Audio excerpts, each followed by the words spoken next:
Yeah. Jetzt wird's locker. Chillt ein bisschen. Bounce to the beat. Yeah. Okay?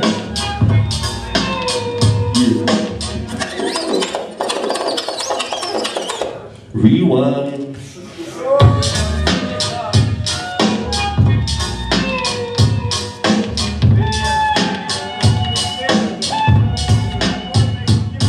Viele Reihen für Cash, meint sie verkörpern etwas, doch sie schweigen so schnell, wenn ich ein paar Wörter blass.